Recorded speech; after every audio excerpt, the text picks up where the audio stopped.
Attends. Le petit fournisseur est attendu à la caisse numéro 5. Personne ne l'attend. On ferme le magasin. Est-ce qu'il peut se casser? Merci. Pip. Existe-t-il une limite? Quand les jeunes entrent de plus en plus tôt dans l'univers virtuel et ses dérivés.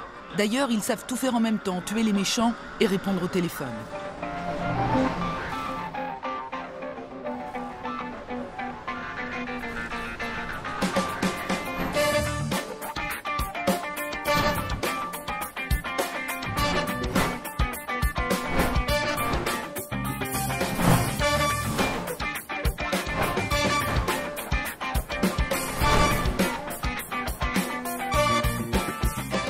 Bonsoir à toutes et à tous, c'est Troyer, j'espère que vous allez bien. Et rebonsoir à ceux qui nous ont entendus juste avant pour le petit pré-show.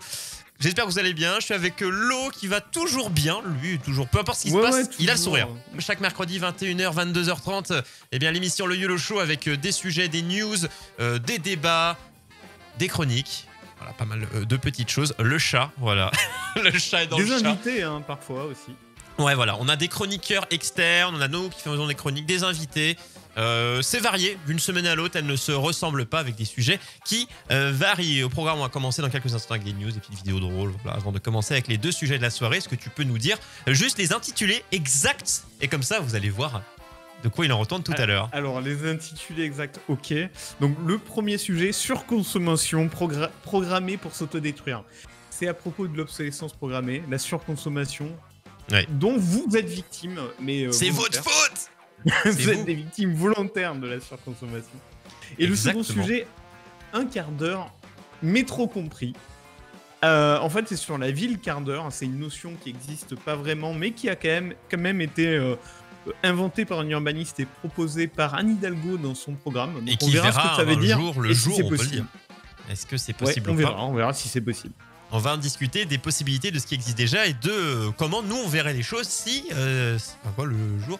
Un jour, mais on va déjà commencer par quelques petites news. On rappelle que le YOLO Show, c'est également podcast, YouTube également. Quand je dis podcast, c'est Spotify, Deezer, Apple, Google Podcast. Vous tapez le YOLO Show en 3 mots sur toutes les bonnes applis de podcast, YouTube, même Twitter. Vous tombez sur nous, on en reparlera tout à l'heure. Vous pourrez écouter les anciens podcasts et les anciennes émissions. Tout de suite, les news avant de poursuivre.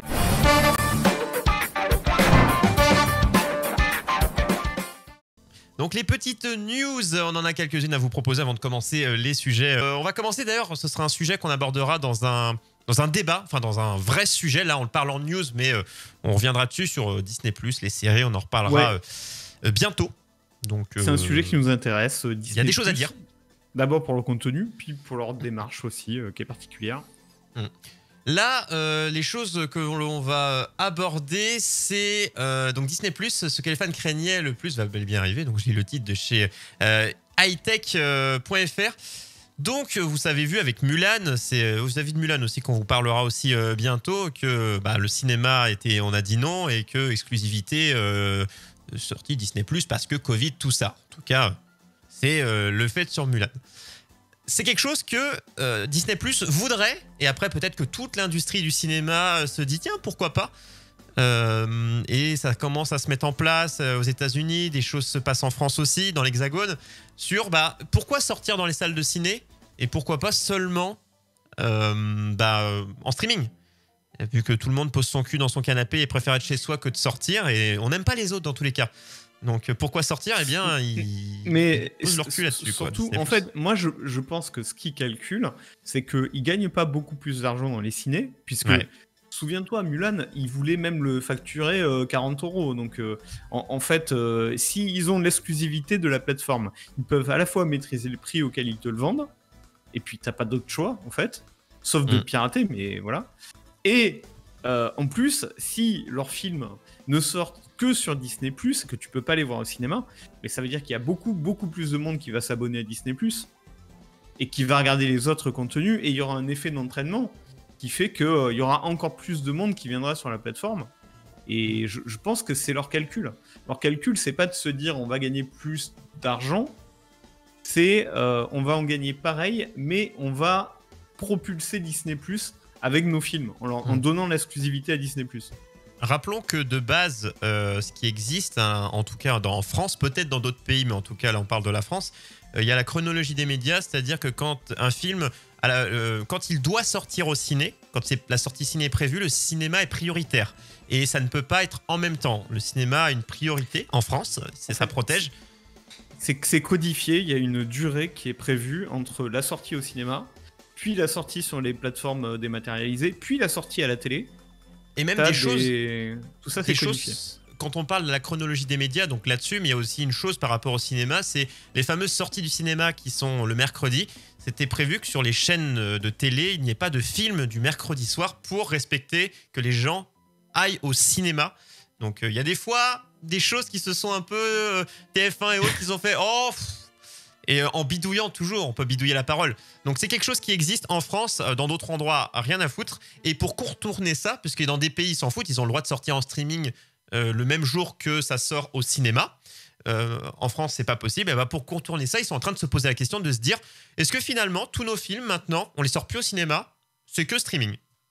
En premier, quoi, c'est streaming. Le cinéma remplace le streaming remplace le cinéma et après plus tard Blu-ray, etc. Mais en tout cas, est-ce qu'on s'en foutrait pas du cinéma? C'est la réflexion qu'ils ont et peut-être d'autres. Est-ce qu'on parle de Disney+, mais il y a pas que. Oui, mais comme tu dis, et plus tard le Blu-ray, c'est-à-dire ils sortent pas forcément de la logique de la chronologie des médias, juste ils enlèvent le cinéma. Mais ça veut quand même dire qu'il y a une, enfin, il me semble que même si tu enlèves le cinéma, il doit y avoir quand même une chronologie entre le fait de le sortir en numérique, de le sortir en physique et de après le sortir à la télé. En termes de coût, c'est même faut pas sortir tout de suite faire la version physique des fois. Enfin, pour des pour des gros trucs, c'est toujours avantageux pour eux de le streaming avant de tester la version physique. Et coucou à toi, Tachibana qui vient d'arriver in the chat. Mais voilà, ça fait à la fois un peu peur. Enfin, pour les exploitants de cinéma, c'est clairement les boules.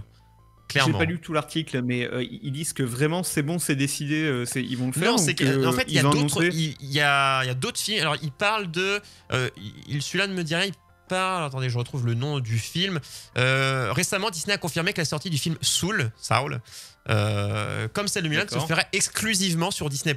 Donc, ils commencent à le faire. C'est pas genre, c'est bon, on fait pour tout le monde, mais petit à petit, ils vont le faire pour de plus en plus, voire pour tous à l'avenir. Attends, moi je pense que, en tout cas pour l'instant, c'est peut-être toujours lié au Covid et au fait que dans les cinémas, finalement, il y a moins d'attractivité. C'est lié au Covid, mais en fait, une situation donc là mondiale va leur faire changer carrément de ligne de route, de se dire disons c'est un test grandeur nature. Et une fois qu'ils ont fait le test, ils vont peut-être dire finalement pas mal. C'est un petit peu on en parlera tout à l'heure un petit peu, c'est comme le télétravail, des entreprises qui n'en faisaient pas trop maintenant des fois le mettent 100% pour... Ouais, c'est vrai, c'est vrai. Twitter a dit à leurs salariés, alors peut-être pas tous mais une très grosse partie, à partir de maintenant vous restez chez vous tout le temps à vie. C'est bon, au télétravail full pour tous ceux qui le peuvent.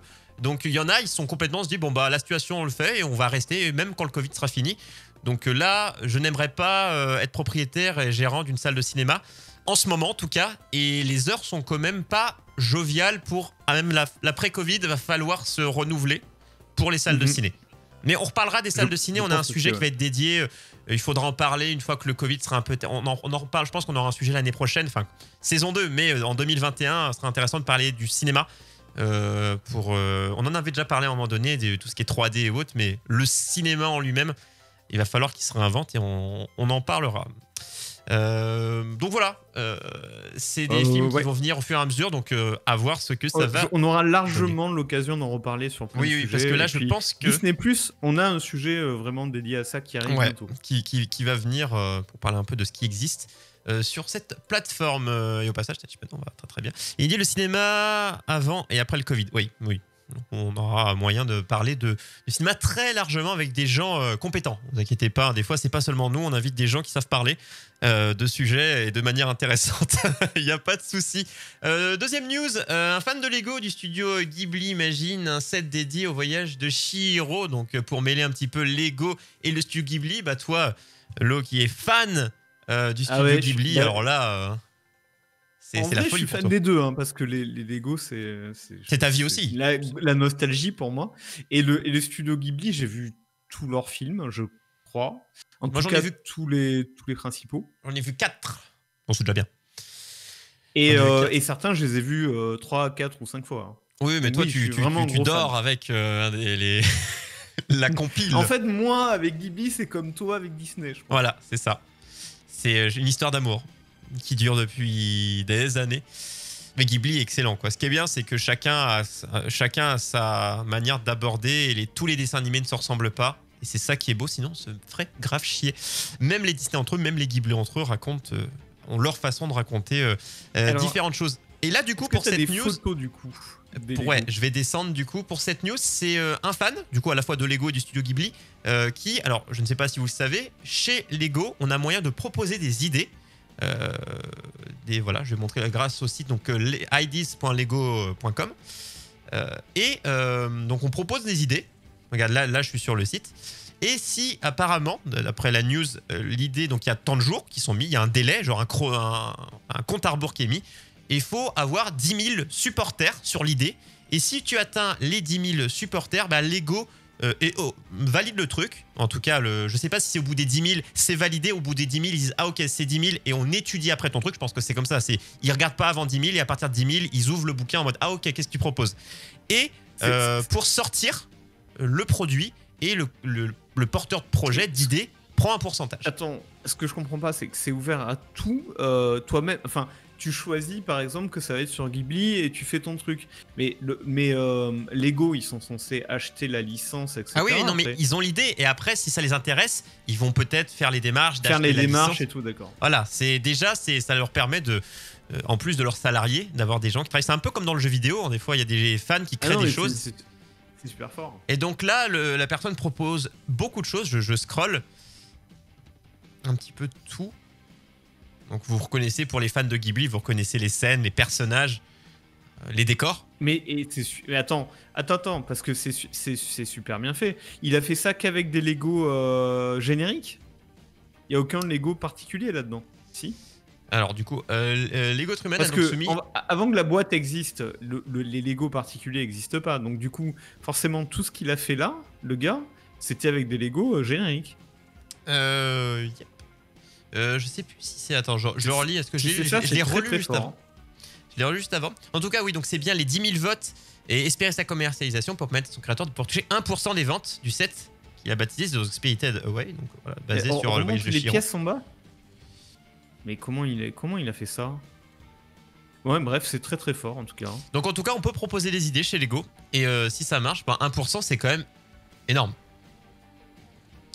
Ouais, après tu peux calculer, mais je pense que si tu t'en fais valider 5 ou 6, tu fais un métier avec ça, hein, grave.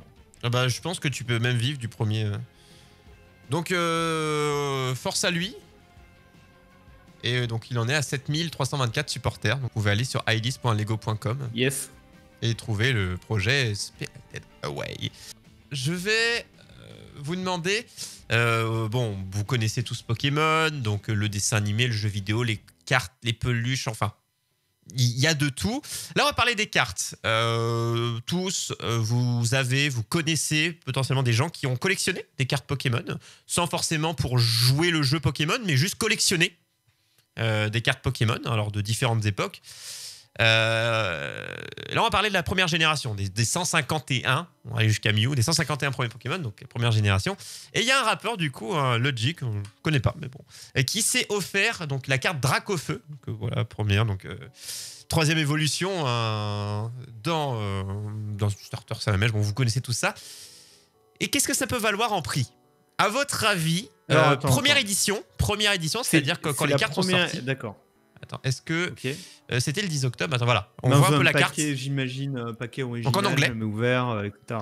Voilà. Il faut savoir qu'il y a des... Comment on appelle ça? Des sociétés qui s'occupent de valider et de donner une note à des produits, notamment des cartes. C'est-à-dire que tu leur envoies la carte, ça coûte un certain prix, ça dure un certain temps. Et après, ils te la renvoient sous forme de blister. Regarde, vous pouvez aller sur psacard.com. Ils le font pour différentes cartes. Et il te donne une note, et plus la note est élevée, selon sa rareté, selon son état.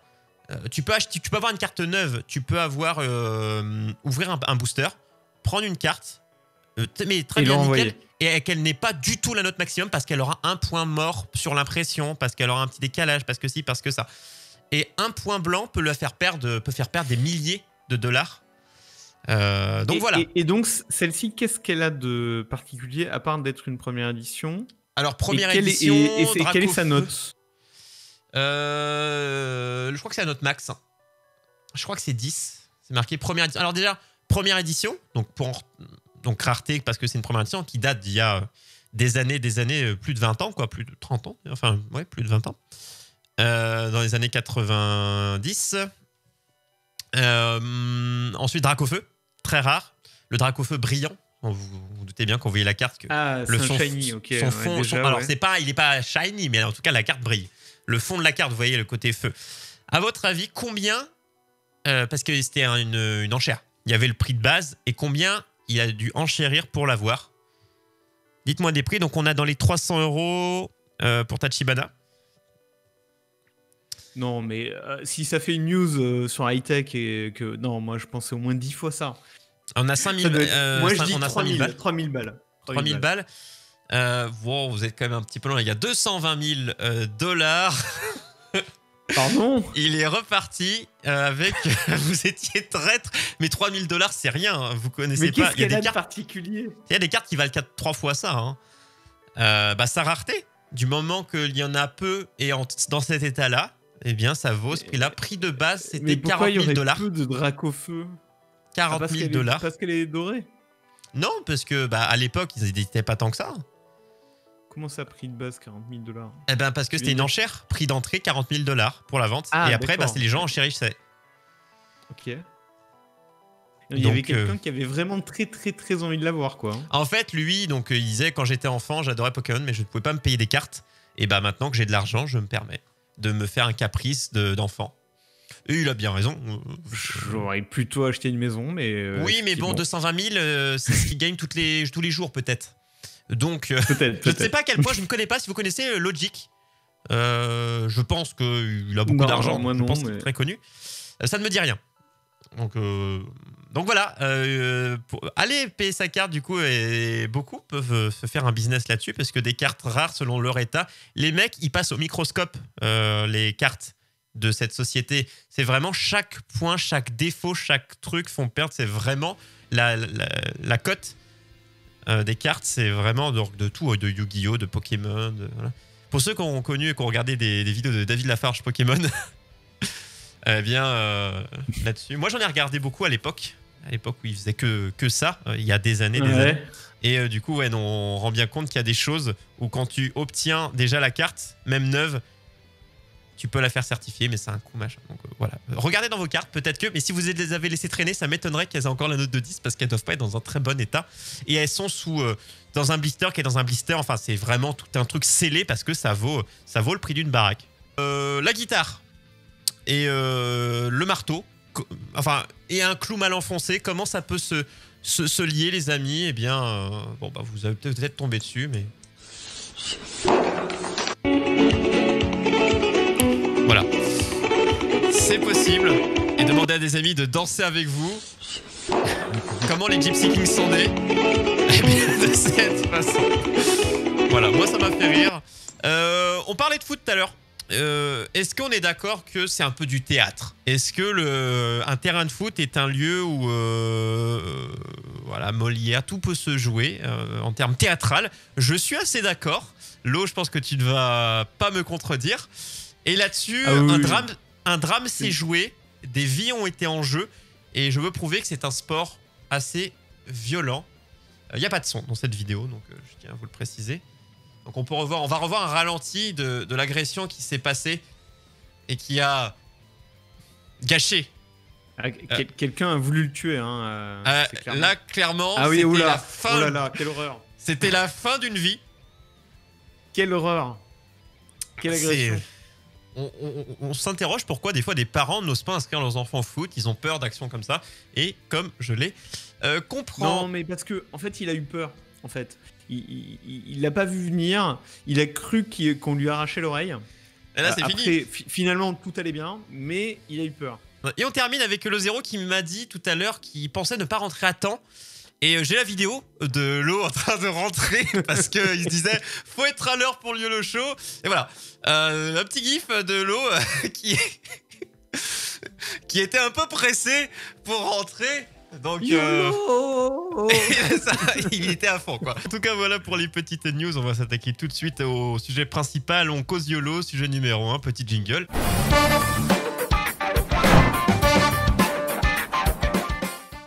Voilà, on cause YOLO proprement, mais sûrement, comme d'habitude, avec notre premier sujet de la soirée. On va en débattre, n'hésitez pas à réagir dans le chat. Coucou à toi, Dals, j'espère que ça s'est bien passé dans ton live de tout à l'heure. Premier sujet, surconsommation, programmé pour s'auto-détruire. Donc, comment bien le résumer, mon Charlot, ce sujet, pour que les gens n'hésitent pas à échanger? Moi, je pense que ça va paraître aux gens, tu vois, un marronnier, tu vois ce que c'est dans la presse, c'est un truc, oui, c'est des choses qui reviennent. Qu'on te ressort tout le temps, tous les ans. Il n'y a pas d'autres sujets ou quand la saison revient. Et la surconsommation, c'est un marronnier. On te dit toujours, oui, alors l'obsolescence programmée, voilà. Et en fait, c'est un sujet, tu te dis, bon, oui, mais on peut pas faire autrement. Et c'est normal parce que finalement, une machine à laver qui dure 10 ans, c'est déjà bien 10 ans pour une machine à laver. C'est ça. Etc. Mais en fait, vous vous rendez pas compte à quel point, je pense, vous êtes victime de ça. Et tout ce que vous achetez, tout ce que vous consommez, finalement, à un niveau ou un autre, je pense que c'est plus ou moins de la surconsommation. Et parce qu'on parle d'obsolescence programmée, pas forcément parce que l'objet est cassé, mais parce qu'il est aussi démodé. Hein. L'objet marche encore, on le change parce que l'année d'après, quelque chose sort. Pourquoi faire? C'est une forme d'obsolescence programmée. N'hésitez pas d'ailleurs si vous voulez réagir. Si vous voulez venir en vocal et que votre micro fonctionne bien, vous nous le dites. On vous fait monter au micro. Voilà, on peut vous accueillir si vous vous sentez. Il n'y a pas de problème. De la surconsommation. N'hésitez pas. Pour le sujet d'après aussi, hein, on parlera du quart d'heure, de la ville quart d'heure. On est vraiment d'actualité en fait. On pensait pas nous, mais en fait il y a le nouvel iPhone par exemple. Oui. Pas le 12. Qui a été. Enfin, les 4 nouveaux, parce que oui. l'iPhone Mini 12, l'iPhone 12, l'iPhone 12 Pro et l'iPhone 12 Pro Max. Oui, voilà, ça. Si ça, c'est pas de la surconsommation. En fait, le truc, c'est que, évidemment, le nouvel iPhone, il est sûrement très bien. Mais ton iPhone, si tu en as un déjà, il est très bien aussi. Surtout si tu as celui d'avant. Et celui d'avant, il est très bien aussi. Qu'est-ce qui fait, en fait, que tu as envie du nouveau? Pourquoi? C'est sans doute pas ce qu'ils ont ajouté, parce que finalement, j'ai regardé le nouvel iPhone par rapport au précédent, franchement, il n'y a pas grand-chose de plus dont tu as vraiment besoin. Même celui d'avant. Mais même celui d'avant par rapport à celui d'avant, par rapport à celui d'avant. Mais pourtant, tu te dis quand même, ah ouais, il faudrait peut-être que je change de téléphone. C'est vrai. C'est vrai, il faudrait peut-être que je change de téléphone. Mais c'est vrai que... Cette mécanique-là qui fait que tu es une victime volontaire, c'est ça. Rendre les produits obsolètes, c'est vraiment l'obsolescence programmée moderne. Parce qu'à l'époque, c'était pas ça. Il y a 20, 30, 40, 50, 60 ans, c'était plus. Bon, déjà, ça marchait plus longtemps. Mais cette idée-là, c'était de se dire, ils mettent, et ce qui est le cas, hein, ils dévissent un petit peu dans une machine à laver. Ils ont calculé que ils vendent des garanties 5 ans. Ils ont calculé qu'au bout de 5 ans et une semaine ou au bout de 5 ans et demi, pam, ça tombera en panne. Il y a des ingénieurs en fait payés pour ça. Et ça, c'est vrai, ça c'est sûr. Pour réfléchir à ça. Donc ça, c'est quelque chose qui est ancien, mais qui est toujours le cas. Mais il y a le nouveau mode qui est rendre obsolète, puisqu'il n'y avait pas autant de produits. En fait, la nouveauté, je pense, c'est l'obsolescence non pas programmée par des ingénieurs qui réfléchissent à quand ton truc va casser, mais volontaire. C'est-à-dire que toi, volontairement, il y a même des programmes pour te reprendre ton ancien téléphone, par exemple, ou te reprendre tes anciens objets quand on achète des nouveaux. Non, c'est l'inverse, je dirais même. Tu vois, on dit qu'il y a des ingénieurs pour le côté objet qui casse, qui vont réfléchir à rendre défectueux ton appareil à un moment clé, souvent après la garantie. Et il y a des personnes qui réfléchissent pour rendre ton produit non pas cassé mais obsolète à des nouveaux besoins. On crée du besoin. Là, on fera un sujet d'ailleurs là-dessus, ce sera très intéressant. On est dans une société qui ne répond plus à des besoins existants. Par exemple, créer sa boîte, c'est je vais pas voir quel besoin existe, je vais créer un nouveau besoin. S'il n'existe pas, les gens n'ont pas besoin, mais je vais leur faire avoir envie de mon produit. Et c'est ça, les grosses sociétés, c'est pourquoi vous achetez à chaque fois, pourquoi on parle souvent des drogués, des pigeons, on dit toujours les pigeons de chez Apple, des gens qui achètent Apple tous les ans, voilà, c'est cliché. C'est cliché de le dire, mais dans la réalité, c'est le cas. On a des fans addicts de plein de marques, et dont Apple. Hein, ça c'est reconnu, ça se voit. Moi, j'en connais des gens Apple tous les ans, juste parce que bon, c'est des gens qui aiment la technologie. Évidemment, on a le droit d'apprécier un produit technologique, ça c'est pas un problème. Mais il y a pas que ça. Apple, c'est un objet de mode. En fait, c'est de la mode. Et tu veux avoir le dernier objet à la mode parce que sinon tu te sens complètement périmé. Oui. Et c'est aussi un accessoire de mode. Et il a un peu la même fonction et quasiment les mêmes capacités que celui d'il y a 2 ans. Mais avec celui d'il y a 2 ans, tu te sens complètement dépassé, quoi. Et c'est même pas une histoire de société, c'est pas genre j'ai tous mes potes qui ont le dernier, tout ça, c'est même pas ça, tu vois, c'est pas le côté de tous mes potes ils fument, je fume pas, je suis un peu exclu, c'est même pas cet effet-là, c'est même pas un effet qu'on a vis-à-vis des autres, c'est un effet qu'on a vis-à-vis de nous-mêmes. On se sent pas rejeté des autres, mais on se sent. Est-ce que dire se sentir rejeté de soi-même, est-ce que c'est philosophique? Je ne sais pas. Mais c'est quelque chose qui cherche à avoir, c'est une impression qu'on a envers nous-mêmes et pas via les autres. C'est pas parce qu'on va voir les autres l'avoir qu'on va se dire merde, je l'ai pas. T'as complètement raison. Je pense que c'est lié à ton estime de toi. Et c'est pas juste le téléphone, c'est pas juste ta voiture.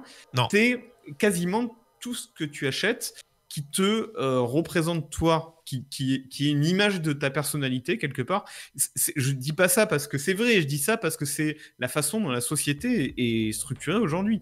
C'est le ressort sur lequel on te fait consommer en fait.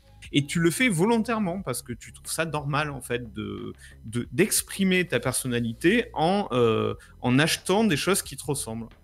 C'est ça. Et en fait ça change pas que tes objets ils soient ou pas cassés, ça change pas que si ta personnalité correspond à un objet qui vient de sortir, tu te dis il faut que je l'achète parce que ça correspond à ce que je me représente sur ce sujet-là. On peut te donner l'exemple avec les consoles, hein, parce qu'il y a les nouvelles qui vont bientôt sortir. Au mois de novembre, il me semble, pour la PlayStation 5. Je ne sais pas pour chez Xbox, mais en tout cas, les consoles nouvelle gen vont bientôt sortir. Et pour moi, j'ai trouvé que c'était le même effet. C'est-à-dire qu'on a une console. Je veux dire, on a la PS1.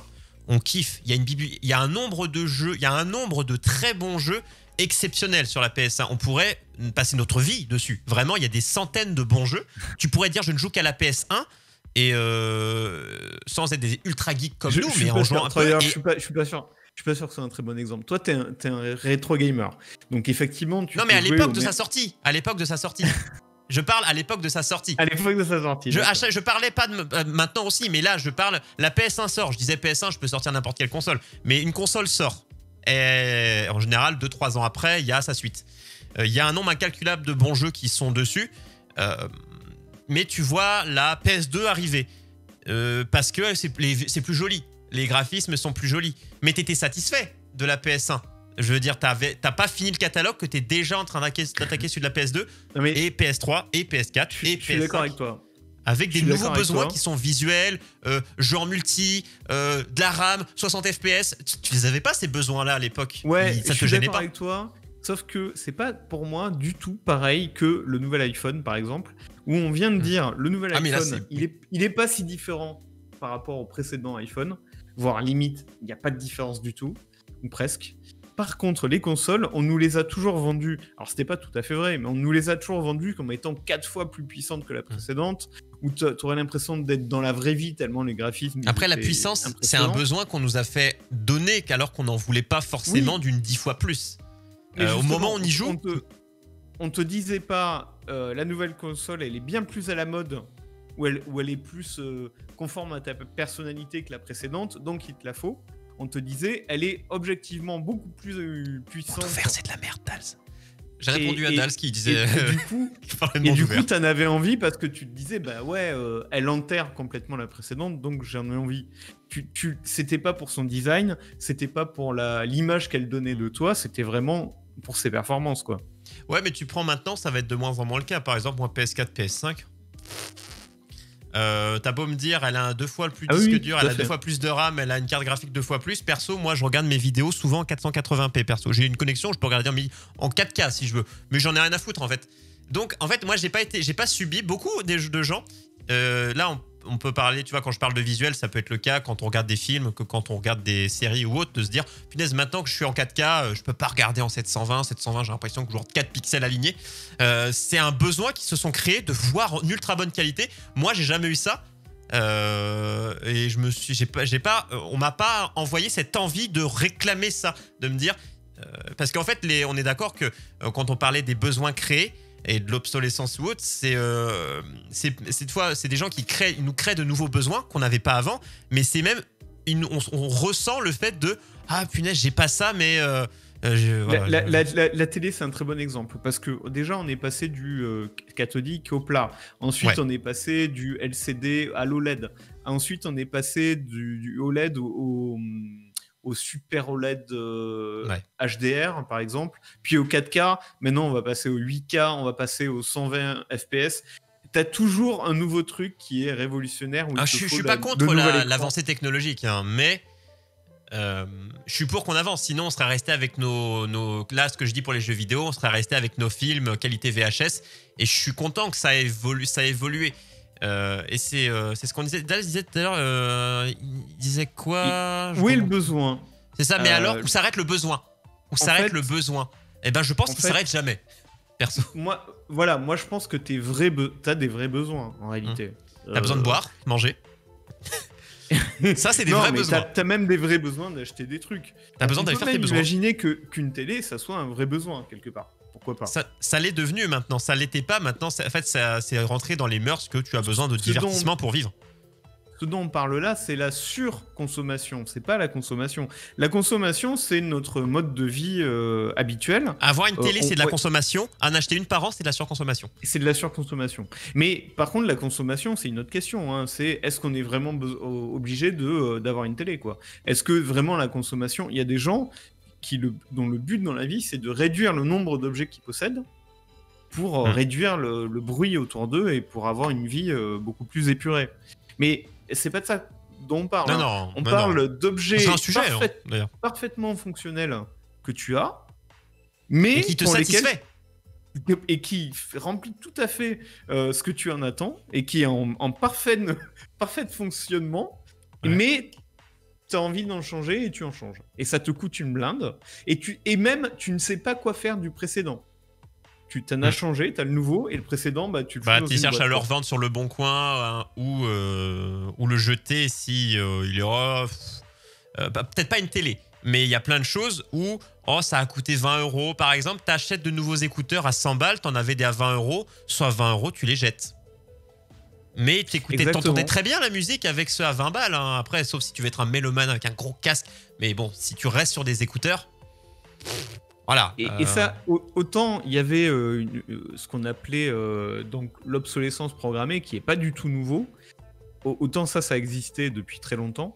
Autant ce phénomène dont on parle de surconsommation avec des produits qui sortent tous les ans, presque, de façon cyclique, voire tous les 6 mois, mais qui est le même produit que le précédent, ou presque, et que tu achètes quand même, ça c'est nouveau. Enfin, ça fait quelques années, mais c'est vraiment... Ça fait une dizaine d'années qu'on est un peu plus, mais voilà, ça fait après les années 2000 que ça a commencé à venir. Oui, c'est un peu ça, quoi. De plus en plus, on crée des besoins. Et de toute façon, là, on parle beaucoup de technologie, hein, parce que, évidemment, iPhone, machin, c'est nos générations qui sont nées dedans ou qui sont vraiment en plein dedans, vivent avec, travaillent avec. Que c'est un budget hyper important aussi. Oui. Quand tu achètes de la technologie. C'est ça coûte cher quand tu veux quelque chose de qualité. Et encore, le prix ne veut pas forcément dire cher, ne veut pas dire de qualité forcément. Ça ne veut plus dire le dire. À l'époque, ça voulait plus dire... Regarde, premier exemple, je crois, quand on préparait l'émission, on parlait des jeans. C'est souvent un bon jean. Moi, je disais, de toute façon, peu importe que tu payes la marque ou pas, ton jean, il va durer tant de temps, ou tes chaussures, ça vaut plus le coup de mettre le prix parce que ça veut rien dire. Je suis évidemment pas d'accord du tout avec ça. Hein. J'ai un jean Levi's que j'ai depuis 10 après, ans, ça dépend de la marque, qui n'a pas bougé du tout. Non, ça dépend pas du... Non, c'est vrai, ça dépend pas du prix. Tu peux avoir... je pense que tu tu as des sacs à main Louis Vuitton, je suis pas sûr qu'ils durent forcément plus longtemps parce qu'ils sont fabriqués au même endroit. Donc, non, voilà. mais c'est là que c'est subtil en fait. C'est se connaître la Par marque. exemple, entre un jean Levi's qui va durer à l'infini et un jean Mongo ou je sais pas, ou toutes ces marques qui durent H&M par exemple. Voilà. Mais les trucs s'autodétruisent. C'est-à-dire ils ne tiennent pas un an et c'est fait pour. Et tu t'achètes un jean H&M, le truc s'autodétruit au bout d'un an.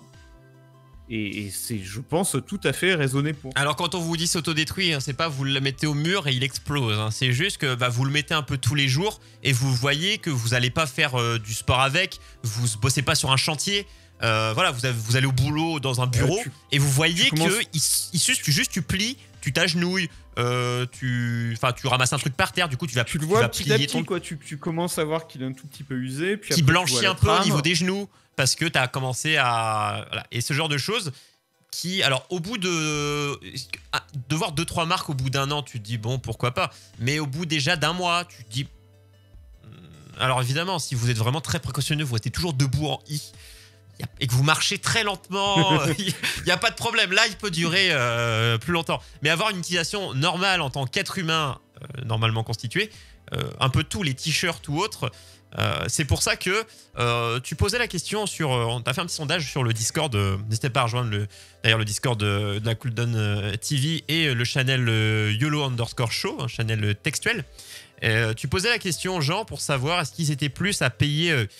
bon là, tu as fait des extrêmes, mais payer 400 € un nouveau produit, donc un portable qui va durer en gros une année, ou 2000 €, environ 2000 € pour le même produit, mais qui durera 7, 8, 9, 10 ans, donc une durée, un plus gros prix, mais une durée plus... Voilà. Et globalement, les gens préfèrent quand même payer... moi, je suis un peu entre les deux, je suis mitigé, je suis un peu des deux avis.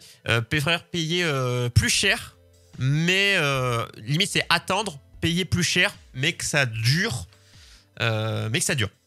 C'est globalement moi, des gens. honnêtement, je pense que c'est pas représentatif. Je pense que la plupart des gens, c'est l'inverse. Oui, en là fait, nous c'est ils quelques voudraient petits bien votes. payer le moins possible pour pouvoir changer le plus souvent possible. Moi, et ça, c'est assez nouveau hein, quand même. Moi, avant, j'étais... je vais donner un exemple. Hein. Alors, on a l'impression que j'achetais beaucoup dans mon exemple, mais quand j'étais plus jeune, j'allais pas souvent acheter. J'avais un peu de sous et du coup, des fois, j'avais 20 balles et j'allais pas souvent voir au Intermarché dans le rayon jeu. Et même si le jeu m'intéressait pas, il fallait que je reparte avec un jeu, tu vois. Et j'avais 20 balles et même si le jeu était pourri, je le prenais parce que je voulais avoir une nouveauté. Et pareil pour des écouteurs ou quoi que ce soit. Que maintenant, je préfère attendre, payer un peu. On va pas non plus payer 4000 balles, mais payer plus cher. Et avoir mieux. Et avoir quand même quelque chose. Alors, sans même parler de durée, là, on parle même plus de durée, mais c'est juste que avoir des meilleures performances. Oui, c'est sûr, c'est sûr. L'exemple parfait, c'est par exemple le micro dans lequel tu parles là et le micro dans lequel moi je parle. Il y a une grosse différence de prix. Ils font le même job. Mais clairement, si tu peux économiser un peu pendant 1, 2 ou 3 ans et payer le tien, t'as clairement un produit largement supérieur qui va durer plus longtemps. Donc c'est ça en fait. Après, nos exemples ne se valent pas forcément quand tu parles d'audiovisuel, de matériel un peu pro. Le milieu professionnel du matériel pro reste encore assez de qualité, mais il se dégrade aussi. Hein. Avant, on disait, tiens, tu prends du matos qui est vendu pour les pros, il durera plus longtemps. Maintenant, c'est toujours un peu le cas, mais ça l'est de moins en moins. Même le matos dédié aux professionnels, il baisse en qualité. Il y a un autre sujet hein, et qui touche le matos professionnel. C'est ce que dit Tachibana dans le chat. C'est qu'un jean, en fait, ça peut durer longtemps, il suffit de le réparer. Et le matériel, c'est pareil. Le matériel, en théorie, ça peut durer très longtemps, voire ça peut être infini, il suffit de le réparer. Le problème, c'est qu'en fait, aujourd'hui, ça coûte bien plus cher de réparer. De faire réparer, par exemple, une chaîne IFI ou j'ai un exemple. Truc que tu peux... Non, habituellement, en théorie, tu devrais pouvoir le faire réparer. Il n'y a pas de raison que ça ne soit pas réparable. Sauf que, déjà, le réseau de réparation, il n'existe plus beaucoup. Il y en a plus beaucoup. En France, là, si on prend l'exemple de la France, même pour la construction, des conceptions de cartes électroniques, de soudure. Enfin, à moi, je sais qu'à l'époque, je suis allé mes années de lycée, j'ai fait études techniques, électroniques, informatiques. Donc, on faisait de la soudure, de l'informatique et autres. Donc, j'ai fait de 2009, 2010, 2011. Enfin, j'ai eu mon bac en 2012, quoi. Et on faisait de la soudure encore sur carte électronique. Maintenant, ils n'en font plus. Et oui, c'est ça qui est fou. C'est que et l'industrie est partie de ce principe, c'est-à-dire que plus personne ne répare plus rien, donc il y a pas. C'est parce que ça marche dans ce sens-là aussi. Il n'y a pas besoin de s'emmerder à faire des composants interchangeables, machin. Donc tu fais des trucs intégrés que tu fais fabriquer toutes sur la même chaîne en Chine, et donc c'est moins cher. Et en fait, c'est logique, en fait. C'est logique et moins cher. De mon téléphone, comme ça au moins, pour le côté réparation. Donc j'ai un Galaxy S8 Plus. Donc quand il est sorti, ça coûtait 800 balles, enfin comme tout. Voilà. Maintenant, ça doit valoir 350-400 € à peu près. Hop. Vous voyez, il y a un pet, il est tombé. Là. Donc la fissure, elle part de là, elle descend. Bon, je peux très bien le consulter, il n'y a pas de problème. J'ai demandé à un pote qui a une boutique de réparation. Et je lui ai dit combien pour la réparation. Il m'a dit en gros c'est entre 200 et 250 €. Neuf, c'est 400 €. Plus de la moitié du prix pour juste changer la dalle. Alors quand je dis juste, c'est pro, ça vaut ce prix-là. Je veux dire, la réparation coûte cher. Je suis pas en train de dénigrer le prix qui m'a avancé. Mais pourquoi c'est ça. Pourquoi, et je vais redire une autre chose d'ailleurs sur les téléphones maintenant, pourquoi le faire réparer, à part quand tu as une démarche écologique, une démarche citoyenne. Il y a les tenues citoyennes, beaucoup de choses sont citoyennes en ce moment, donc il faut aborder ce mot aussi. Voilà, c'est quand tu as une belle démarche, et c'est celle qu'il faudra avoir, écologiquement parlant et autres, et en termes de consommation, il faudrait que je fasse réparer la dalle plutôt que de changer de téléphone. Mais là, je préfère ne rien faire et il marche, et comme ça, je fais rien. Autre chose sur les téléphones, avant, on pouvait changer les batteries. On pouvait accéder. Là, tu peux plus les enlever, ouais. Alors maintenant, tu peux, quand tu es du métier. Mais qui est du métier ? Même moi qui m'y connais en électronique, en informatique, je sais faire des soudures, je sais faire des trucs, j'ai bidouillé des... Mais non, je me sentirais pas d'ouvrir un téléphone. Avant, on pouvait accéder largement à la batterie. Maintenant, c'est plus le cas. C'est un exemple de plus. Les batteries sont... Pourquoi on dit toujours « Ouais, c'est chiant, ils améliorent pas les batteries. » Mais pourquoi ils les améliorent pas, à votre avis ? Parce que plus ça avance, plus la batterie elle casse les couilles, elle tient plus, et du coup, tu changes de téléphone. Tout simplement. Arrêtez de réclamer des batteries, et des bonnes batteries. Ils le feront pas, hein, c'est pas à leur avantage. Hein, parce que si la batterie traite très bien, les gens ne changeraient pas de téléphone. Il faut bien comprendre, c'est que ça marche dans les deux sens. C'est-à-dire qu'ils n'ont aucun intérêt à faire des batteries interchangeables ou des batteries qui durent 10 ans, puisque de toute façon, ton téléphone, tu ne le gardes pas 10 ans. Même s'il le faisait, tu garderais pas ton téléphone. Il faut une clé spéciale, oui, il faut des choses spéciales. Ouais. Il faut des outils que le commun ne l'a pas. Pour l'autre sujet dont on a parlé, qui est que aujourd'hui la surconsommation, c'est pas que l'obsolescence programmée, c'est aussi le fait que toi-même, de ta propre volonté, tu jettes tes trucs parfaitement fonctionnels pour en acheter des nouveaux. C'est ça. C'est devenu ça, vraiment. C'est plus... c'est maintenant, je pense, des gens qui me disent « J'ai changé parce que c'était cassé ». Je n'entends plus... Pour moi... C'est rare, en fait. Ouais. Une télé... Ou quoi que ma télé, elle m'a lâché. Mais je l'avais depuis 10 ans. Et du coup, bon, bah là, j'ai pas eu le choix, quoi.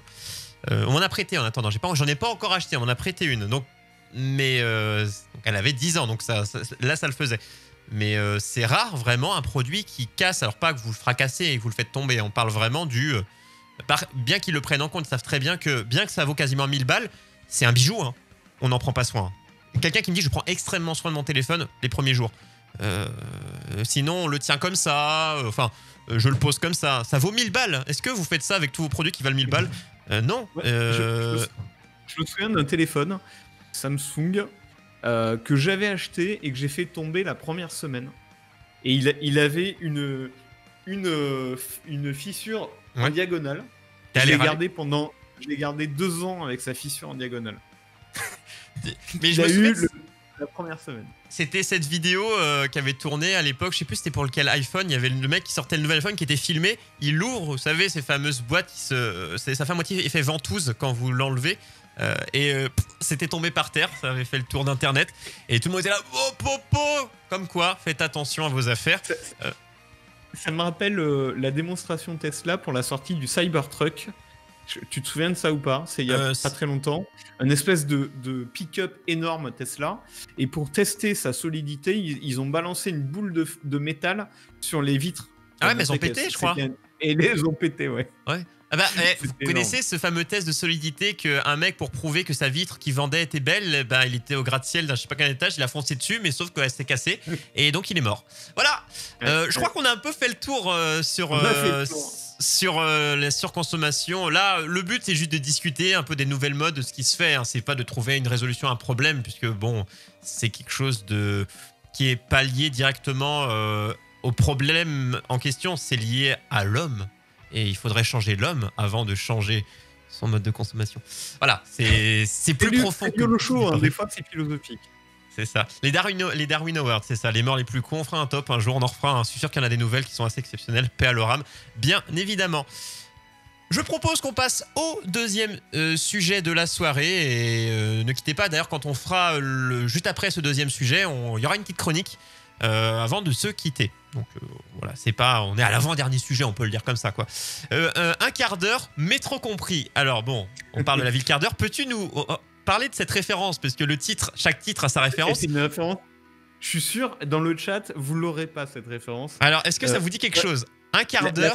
La phrase originale, c'est un quart d'heure, douche comprise. Est-ce que ça vous parle, cette phrase? C'est une personnalité française connue. Très connue. Voilà. Très connue. Est-ce que cette citation vous parle ou pas? Alors, dans le chat, beaucoup de. Il y a du jeune. Je sais. Un quart d'heure, douche comprise, c'était le surnom de Jacques Chirac. Parce que, oui, Jacques Chirac, il courait beaucoup les dames. Et il était très rapide dans la galéjade. Au lit, il était très rapide. Et donc, son surnom, c'était un quart d'heure, douche comprise. Donc voilà, sacré Jacques. Et ce quart d'heure, pourquoi quart d'heure? C'est parce que, peut-être vous l'avez entendu, mais Anne Hidalgo a proposé ça dans son programme, la ville quart d'heure. C'est-à-dire que Paris devienne une ville du quart d'heure. Et ce que ça voulait dire, en fait, c'est un urbaniste qui a théorisé ce truc-là, qui s'appelle Monsieur Moreno, qui a théorisé que, en fait, on pourrait convertir nos villes dans des sortes de bulles qui nous permettraient de faire à un quart d'heure de chez nous tout ce qu'on a besoin de faire, le travail, le loisir, les achats, etc. Et donc, ça serait une ville du quart d'heure où tu ferais jamais plus d'un quart d'heure de trajet pour tes besoins et à ta destination. Voilà. Mais au revoir. Et bon, voilà, dit comme ça paraît complètement utopique et infaisable. Déjà, n'hésitez pas à dire, hein, toujours, s'il y en a qui veulent réagir, n'hésitez pas, hein, le chat est là pour ça. Ça peut être là, on va causer un peu sur comment ça peut être mis en place, comment on voit les choses, bonnes choses, mauvaises choses, comment on fait, qu'est-ce qui est en place, voilà, on va un peu théoriser tout ça. C'est toi qui as apporté le sujet, Lo. Moi, j'étais là en mode génial, faut qu'on en cause, puisque moi, ma première réaction, c'était ça donne envie, non? Ouais, je dirais pas que ça donne envie, mais ça m'intrigue énormément. Moi, pas en tant que... J'allais dire pas en tant que pratiquant, mais en tant que juste, j'aimerais bien être autour des tables de tous les ingénieurs, si c'est juste des réunions d'ingénieurs, hein, et pas que d'ailleurs, pour comment on fait ça, parce que moi, je vois la France. Je vois la France, monsieur. Je la vois grande, je la vois fière, je la vois... des fois. Et tu la vois au volant de sa voiture à passer 1 heure dans les embouteillages pour rentrer chez elle. Clairement. C'est ça. Bon, pas moi, mais certains. Les gens qui vivent dans les très grosses villes. Mais d'ailleurs, ce sujet-là, principalement, s'adresse aux grosses villes. Pas forcément que les capitales, mais en tout cas les grosses villes. Hein, c'est pas le petit village. Ça peut pas être généralisé dans le pays entier. Ça s'adresse vraiment aux grosses villes qui ont les problèmes de transport. Alors oui. Ça, c'est sûr. D'ailleurs, c'est Paris qui veut devenir une ville du quart d'heure. Voilà, c'est pas Paris, la France, peut-être un pays du quart d'heure. Marseille, même Marseille, Lyon, Bordeaux, je sais pas, je cite des grosses villes françaises, mais d'abord, ce sera Paris ce sera le cas. Moi, la première question que je me suis posée, que j'ai dit allô, mais comment c'est possible? Parce que je vois Paris.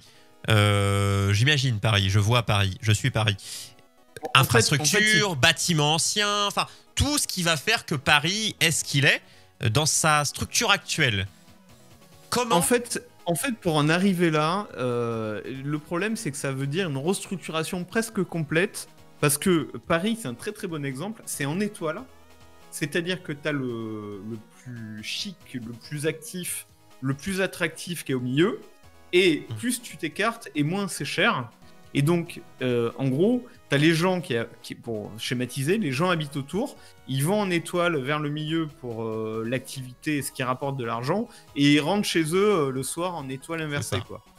Et donc ça, évidemment, ça prend du temps, parce que tout le monde fait pareil dans le même sens. Donc tout le monde est bloqué, donc tout le monde y passe 1 heure le matin, 1 heure le soir.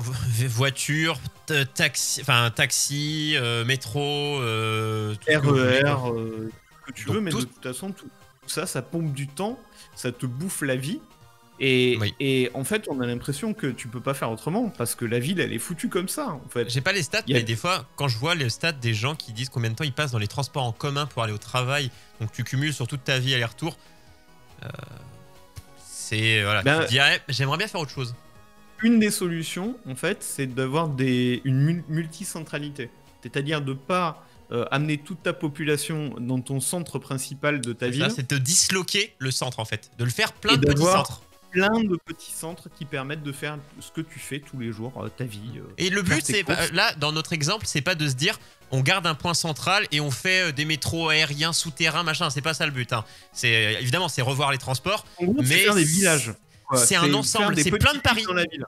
Comme s'il y avait, voilà, t'as Paris, mais t'as Paris 1, Paris 2, Paris 3, Paris 3, Paris plage. Voilà, t'as tout ce qu'il faut pour te dire, bah tiens, moi j'habite à Paris, et j'ai ma mairie, chacun a sa mairie à 15 minutes, chacun a son supermarché, son travail, son habitation. Alors ça paraît un peu, je sais pas comment ça s'appelle, ça paraît un peu Amish, en termes de clan. C'est ça, un peu. Mais figure-toi qu'il y a des villes qui naturellement fonctionnent un peu comme ça. T'as Bordeaux par exemple, c'est un ensemble de petites communes. Bordeaux. Finalement, c'est un ensemble de villes.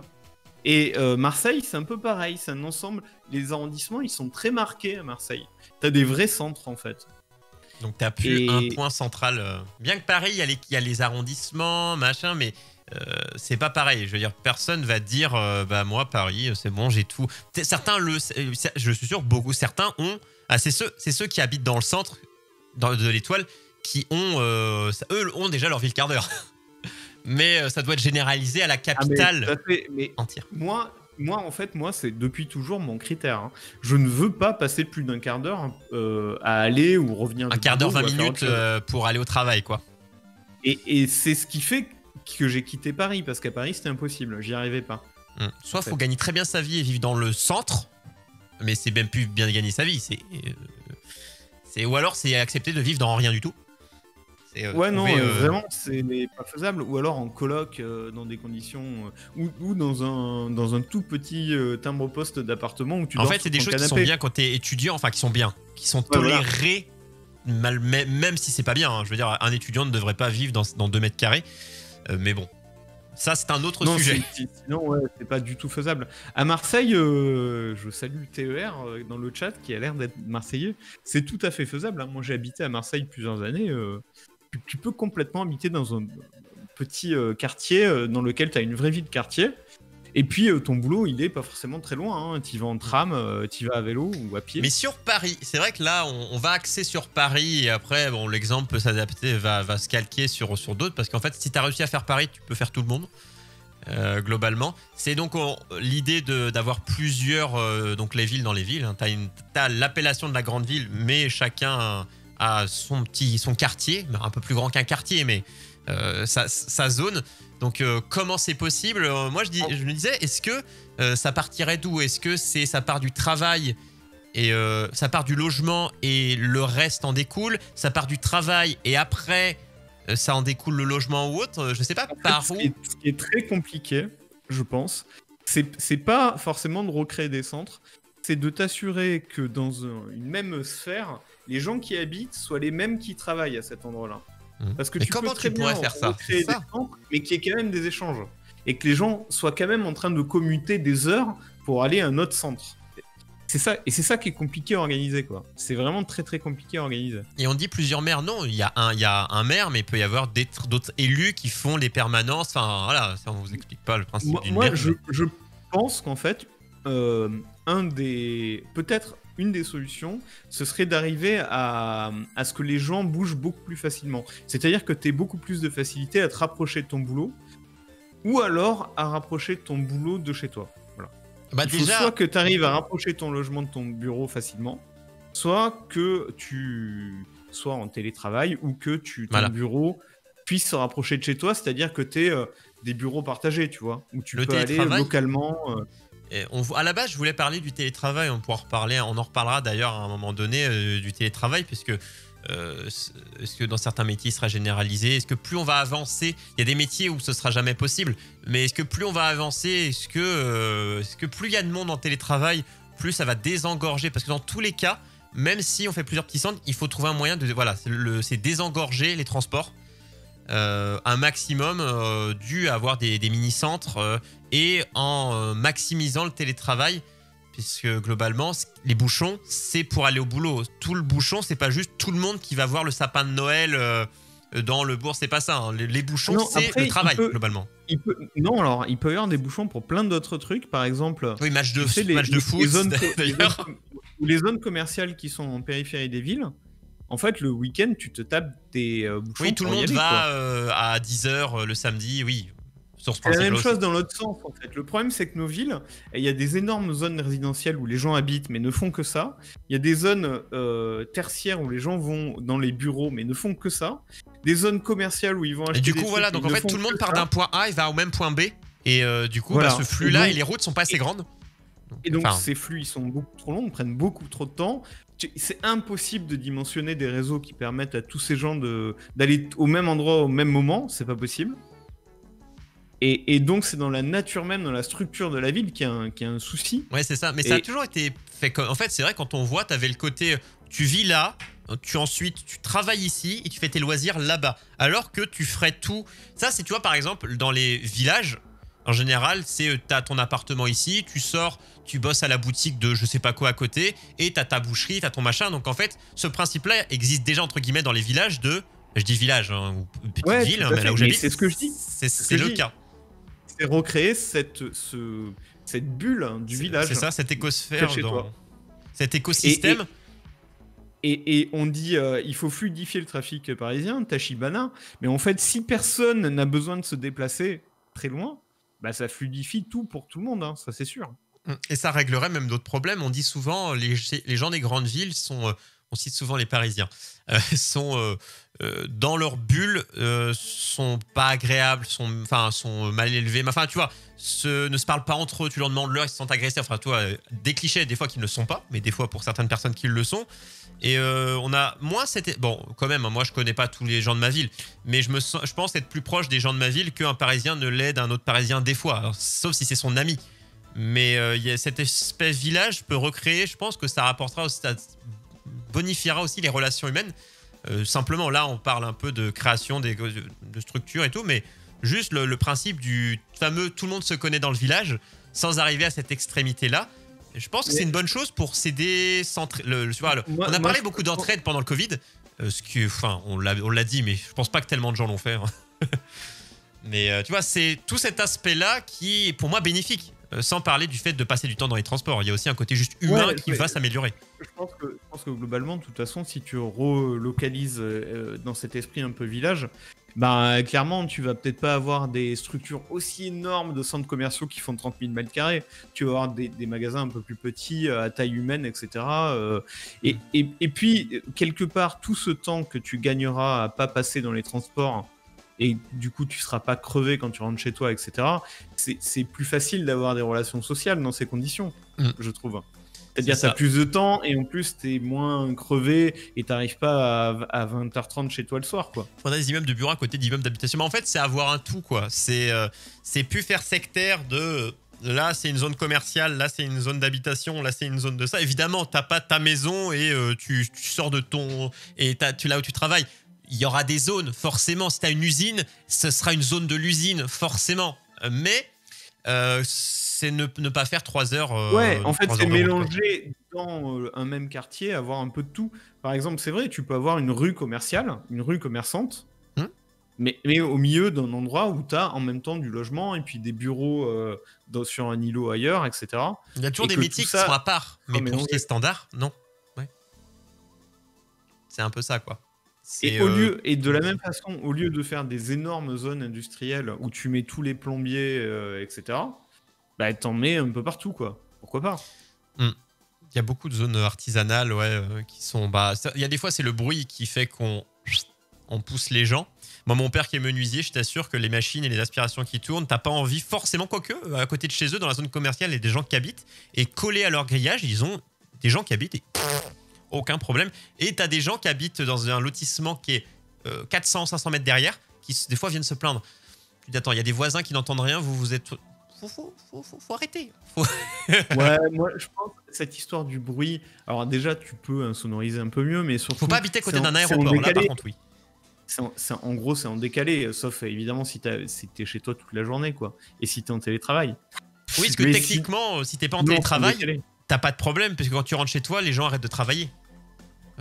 Voilà, quoi. À peu près à une heure près, quoi. Marche, quoi. Donc, et pour les marchés, tu parles des marchés, vendre des patates, des carottes, et qu'on soit bien d'accord.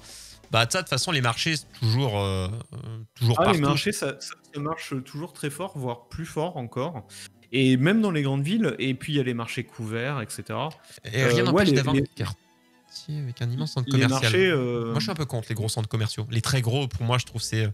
Il y en avait un qui devait s'installer pas loin de chez moi, mais un truc immense. Le truc de départ, c'était en mode, il serait tellement grand qu'il faudrait sa voiture pour faire le tour. Tu pourrais pas le faire à pied, quoi. Ouais, impossible. je vois pas l'intérêt de ça. Et ça, t'as tout le monde qui a dit non, quoi. Ça tue le commerce. C'est un loisir. C'est-à-dire que tu vas passer des heures pour le plaisir, quoi. Et même, t'as tout le monde, tous les maires, t'as tous les trucs qui disent ouais, il faut le commerce, les petits commerçants locaux, bah ça les tue, hein, tout simplement. Le fait que tout était en centre-ville et que avec les années, on a excentré, on a une zone où t'as un Darty, un monsieur bricolage, un machin, et ils sont plus dans la ville, ils sont vraiment dans une zone commerciale à côté. Alors bon, dans les petits par chez moi, c'est à côté, je veux dire, tu sors du Darty, de mettre plus loin, t'as les habitations. Mais le fait déjà d'excentrer tout ça, c'est très mauvais pour les commerçants. C'était une énorme erreur, hein, d'aller dans cette direction-là, en fait. En termes de budget pour les mais... C'est ça qui a fait... cette logique-là appliquée au commercial, elle a été appliquée au tertiaire, elle a été appliquée à plein de trucs. Et c'est ça qui fait que globalement, notre pays, il est structuré pour la bagnole, pour ça, quoi, pour commuter des heures entre chez toi et l'endroit où tu fais des trucs. Et on disait qu'il faut en mettre partout. Imaginons, je vais te donner l'exemple d'un Darty, je sais pas, d'un Fnac, parce que c'est la même chose maintenant. Darty a été racheté par Fnac. Tu te dis, bah tiens, si machin en a un dans son groupe, bah l'autre, par exemple, on va appeler Paris 1, Paris 2, Paris 3, Paris 4.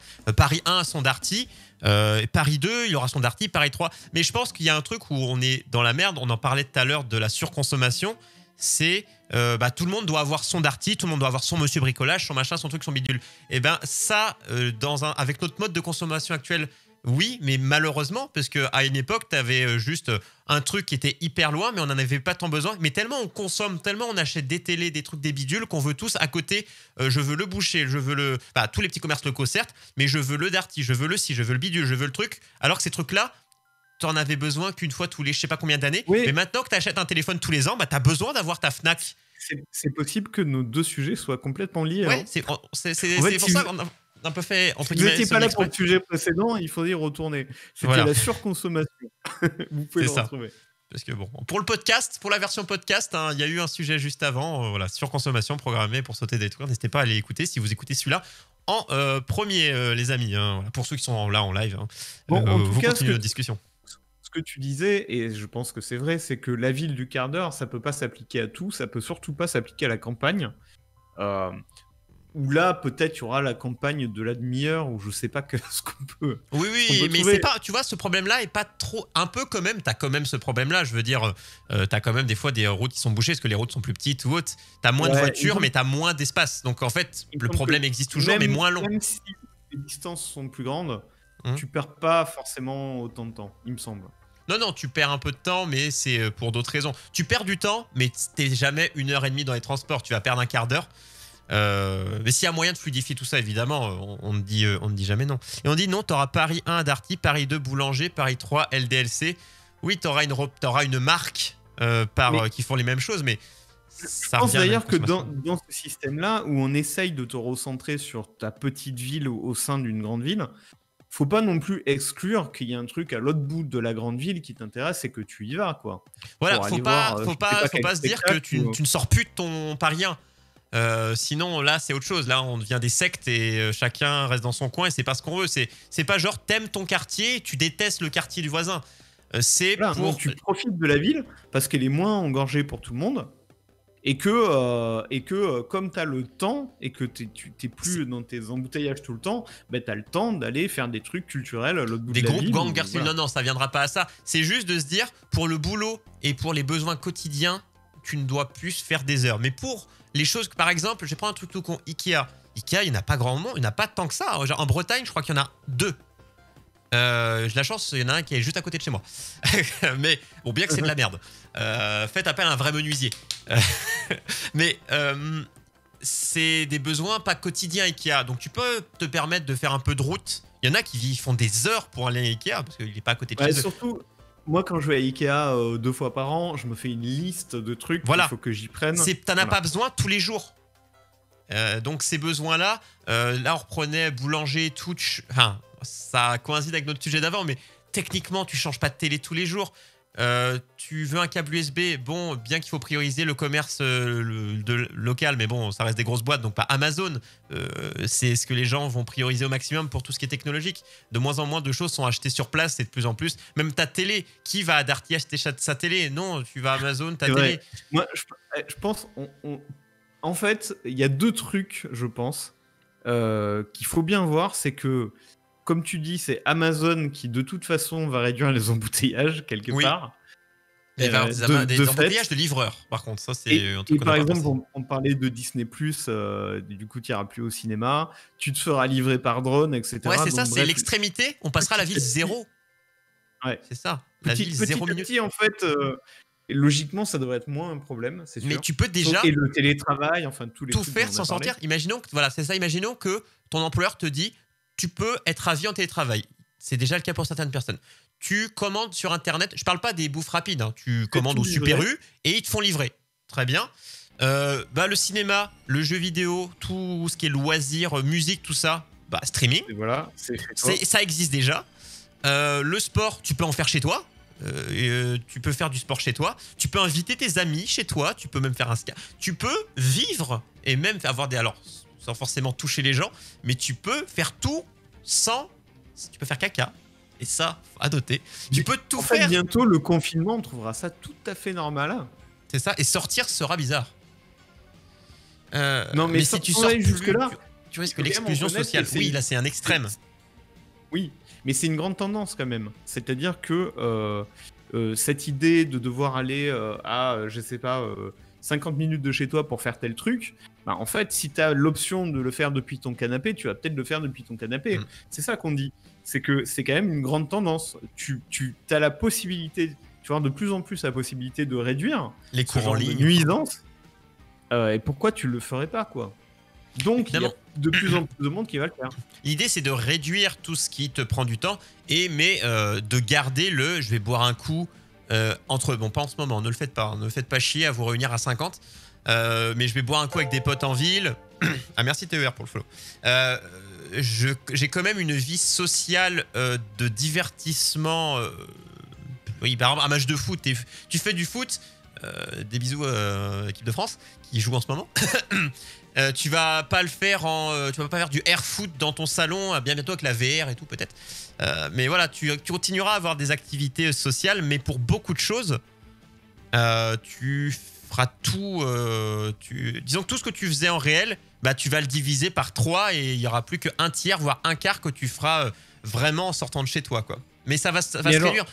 Dans 100 ans, Et on alors, sortira plus. je pense qu'on va peut-être, par contre, le problème que ça peut présenter, c'est ce que disait Tachibana aussi, qu'il avait peur que ça fasse des groupes ou des gangs. En fait, Ouais, pas bon, la vraiment. gang, Ça ne fera pas de guerre civile. Mais il y a déjà, tu sais, un problème entre les quartiers, par exemple, où tu as d'un côté le 16e et de l'autre, je sais pas quel autre quartier, la Saint-Denis, par exemple. Bref. Des villes ou des quartiers qui sont très très différents, où les gens sont entre eux Et ben malheureusement Parce que c'est des ça, différences sociales, de niveau de vie. C'est ça aussi qui joue. Mais si tout est, mais ça aussi, ça revient aussi de ça. Il y aura toujours une différence en fait, c'est entre difficile de les moyens décréter. financiers des gens. C'est difficile de décréter qu'il y aura de l'emploi autant partout pour tout le monde. Voilà. Et quel Et- type d'emploi? Puisqu'il y a plein d'emplois qui n'existent plus, qui existent de moins en moins, des nouveaux métiers qui se créent.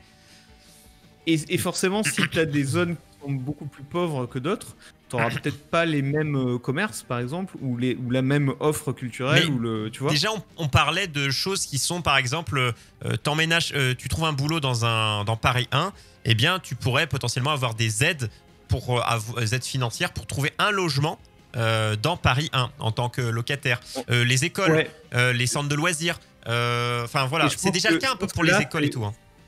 C'est vraiment c'est là que la décision politique et l'action Oui. politique doit se mener, c'est de s'assurer que si tu fais ça, si Des bisous tu fais TER. des villes à multicentres, pour que les gens aient pas besoin de se déplacer à l'autre bout de la grande métropole, en fait, si tu fais ça, il faut que tu aies une action politique qui fait que ces centres ils sont un peu équilibrés et que t'as pas un énorme centre de riches et que tous les autres sont exclus. En Ouais. fait, ça va facilement aller vers ça, quoi. Oui, mais de toute façon, je pense que ces villes quart d'heure verront le jour. C'est pas si futuriste que ça, c'est pas dans si longtemps que ça. Par contre, oui, ça créera. Enfin, c'est même pas ça créera. Ces différences sociales existent et elles vont. Pour moi, plus les années avancent, ces différences sociales grandissent et elles ne sont pas prêtes de s'arrêter. Pour moi, plus les années vont avancer, plus les différences sociales liées à plein de choses vont grandir. On va pas dans la réduction, on est dans un mode de vie et de consommation qui font que malheureusement les différences sociales vont croître. Ouais, mais un jour peut-être que, mais on il n'est faudrait pas dans cette s'assurer direction. de la répartition. C'est-à-dire, il ne faut pas que ce soit géographique. Il ne faut pas qu'il y ait, comme c'est déjà le cas aujourd'hui, en fait, hein, toute une périphérie de pauvres, par exemple, et tu vois, Oui, mais de toute façon et là, un centre de riches. on va dire que dans un monde où il y a des gens qui ont beaucoup d'argent, en fait non, dans un monde où il y a des gens qui ont énormément d'argent, des gens qui en ont un peu, enfin qui ont ce qu'il faut, et les gens qui en ont vraiment pas assez, c'est ça, hein, c'est quelques-uns, très peu, qui en ont beaucoup trop, entre guillemets. La grande majorité qui a ce qu'il faut pour vivre, / survivre, et une autre bonne partie qui n'a vraiment pas assez de quoi vivre. Ça, c'est ce qui existe, et c'est ce qui va continuer d'exister, c'est notre mode actuel. Et c'est lié à tout, hein. C'est lié à la consommation, surconsommation. T'as ton téléphone à un prix, mais parce que des gens qui sont en dessous de toi, socialement, enfin, j'aime pas dire ça, mais voilà, qui malheureusement, existent. C'est cette échelle de riches-pauvres. Si vraiment, on a eu cette discussion, je sais plus si c'était dans un YOLO Show ou en antenne, de se dire, est-ce que là, si du jour au lendemain, on était tous égaux, mais vraiment on claque des doigts, et la pauvreté n'existe plus, et tout le monde vit bien, genre, est-ce que ce serait possible, cette vie est possible? Moi j'ai dit non, cette vie n'est pas, enfin, actuellement notre mode de fonctionnement Dans notre mondial système n'est pas actuel, non, fait pour. c'est pas possible. C'est pas possible de se dire, parce que il fonctionne, je vais dire un truc qui est trash, hein. Notre vie actuelle fonctionne parce qu'il y a des gens parce qu'il y a des riches et parce qu'il y a des pauvres. Et le problème, c'est qu'on a essayé Malheureusement. d'autres systèmes et que le communisme, pour l'instant, ça a l'air de produire plutôt que des pauvres. C'est-à-dire, ça unifie, ça uniformise, clairement, mais ça uniformise que des pauvres. C'est ça. Donc en fait, il y a pour l'instant la solution qui fait que tout le monde est heureux et que tout se passe bien, mais vraiment, cette solution, c'est pas celle qui existe. Et je ne vois même pas de possibilité pour qu'elle existe avec. Ou alors ce serait pas tout de suite, ce serait avec des générations, ce serait nos arrière, le temps de changer de mentalité. Parce que c'est pas. Nous, on a une mentalité. Avant qu'elle change, avant qu'elle adapte, c'est petit à petit. C'est ça. Mais je pense qu'en effet, tout est lié et que si l'argent et en tout cas le fait de consommer et d'avoir ce pouvoir d'achat, c'était moins important. Ouais, c'est ça, c'est le fait de Je posséder. dis pas que ça disparaisse. De posséder, on est trop. moins important dans notre culture. On est trop attrait aux objets. Et c'est ce qui nous tue. Regarde, on a Tatiana qui nous dit non, mais le fait de marchander comme au Moyen-Âge avec un système d'échange d'objets, ce serait bien, sauf qu'aujourd'hui, on a beaucoup trop d'objets. Et comment tu quantifies une télé avec une voiture, avec ça? Avant, il n'y avait pas beaucoup de choses. Tu marchandais un seau contre 3 seaux contre un bout de viande. Tu pouvais quantifier ça maintenant. Il y a beaucoup trop d'objets qui existent. Tu peux les vendre. Moi, je m'oblige à vendre tous les objets qui ont un peu de valeur et que j'utilise pas. Oui, pour pas, faut aller laisser dans le placard pour rien. 1 an et demi que je les ai pas utilisés, ou tu vois, je me dis, bah, je vais le vendre, ça sert à rien. Pourquoi je le garde? Et on dit l'argent n'aura plus de valeur, c'est pour ça que du coup d'uniformiser tout n'aurait plus de sens, parce que les gens qui ont de l'argent, pourquoi ils feraient un boulot entre guillemets de bas étage, comme c'est appelé malheureusement, mais qui est nécessaire pour le fonctionnement, mais qu'ils font parce qu'ils n'ont pas le choix financièrement, alors que s'ils avaient le choix, voilà. En fait, si ce serait un monde où tout est géré par les machines et les machines sont nos esclaves. C'est exactement à ce moment-là qu'on en avait parlé. On avait parlé de ça. Est-ce que si un jour, et ça aussi, logiquement, on y va... C'était quoi déjà le jeu qui est sorti? C'est Metroid Become Human? Non, mais pas Metroid. Si, mais... Detroit. Pourquoi Metroid? Je suis trop rétro gaming. Detroit Become Human, c'est ça. Alors, il y a toujours de la pauvreté humaine, mais c'est... Ou iRobot, je sais pas. Mais ce serait, entre guillemets, le seul moyen... Mais même, il y aura toujours des riches, les responsables des sociétés... Enfin, les membres des gouvernements, les armées... Enfin, on est 7 milliards, hein. Va raisonner 7 milliards de connards. On est tous le con de quelqu'un. Cherchez votre con et vous vous rendrez meilleur. Mais en tout cas, c'était cool de voir comment c'est possible. C'est encore futuriste parce que c'est pas tout de suite, mais c'est pas si loin que ça. Je pense qu'on vivra des villes comme quart d'heure. On sera pas mort. Je veux dire, c'est pas dans 800 ans. Quoi. Moi, je pense, hein, parce que c'est pas parfaite. C'est un mouvement de fond. Aujourd'hui, ça paraît gadget, on se dit... sans pauvre, il n'y a pas de riche. En fait, si, hein, parce que c'est vraiment le sens, je pense, vers quoi on va. Ça peut être long, mais pas si long, ça. En fait, tous les problèmes sont liés, toutes les évolutions sont liées. On dit qu'il n'y a pas de pauvres sans riches. Voilà, mais c'est le capitalisme allié à la consommation, allié à l'envie, allié à plein de choses. Le défi du changement climatique, de la pollution et du fait de réduire notre consommation et donc nos émissions, en fait, c'est lié à ça aussi. Hein. Il faut qu'on se déplace moins, il faut qu'on consomme moins, et donc c'est culturel, en fait. C'est ça qu'il faut qu'on gagne, c'est la guerre qu'il faut qu'on gagne. Et oui. Je voyais, c'était une très belle phrase. Pour le sujet et pas pour l'émission, on va... terminé là, les amis. Il reste une petite chronique à faire. On tient déjà à rappeler que le YOLO Show est disponible un peu partout. Spotify, Deezer, Apple Podcast, YouTube, TuneIn, Google Podcast, YouTube, Twitter. Vous cherchez le YOLO Show en 3 mots, le YOLO Show, et vous retombez un petit peu partout. Et je vous rassure d'ailleurs sur les sujets, si des fois on voit qu'on a parlé d'un sujet, mais qu'on s'est rendu compte qu'on pourra en parler encore, on pourra pas dans l'instant T, mais plus tard, quand on a peut-être de nouveaux éléments, une élection présidentielle, quelque chose qui se passe, on se dit tiens, quelques mois après, ça vaut le coup parce qu'on a de nouveaux éléments pour poursuivre la discussion et apporter de nouvelles choses avec aussi de nouvelles personnes, des invités.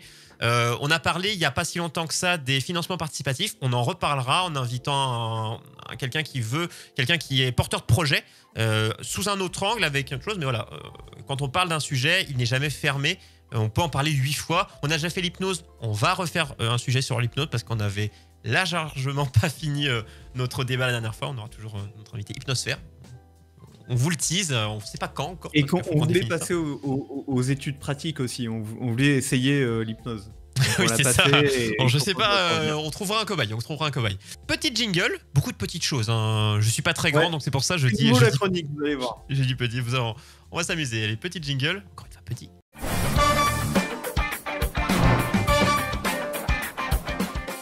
Oh là là, je m'amuse avec le jingle. Oh là là, Lo, c'est... Alors, moi, j'ai fait l'habillage visuel. Lo s'est occupé de tout ce qui est jingle. L'intro du début, tous les petits jingles. On bosse au coude à coude. On est que deux. L'intervention YOLO, on va parler. Je vais vous l'afficher. Il y a un petit gameplay avec un peu de son qui va passer derrière. C'est un jeu auquel je passe beaucoup de temps et Tachibana va dire « Ah !»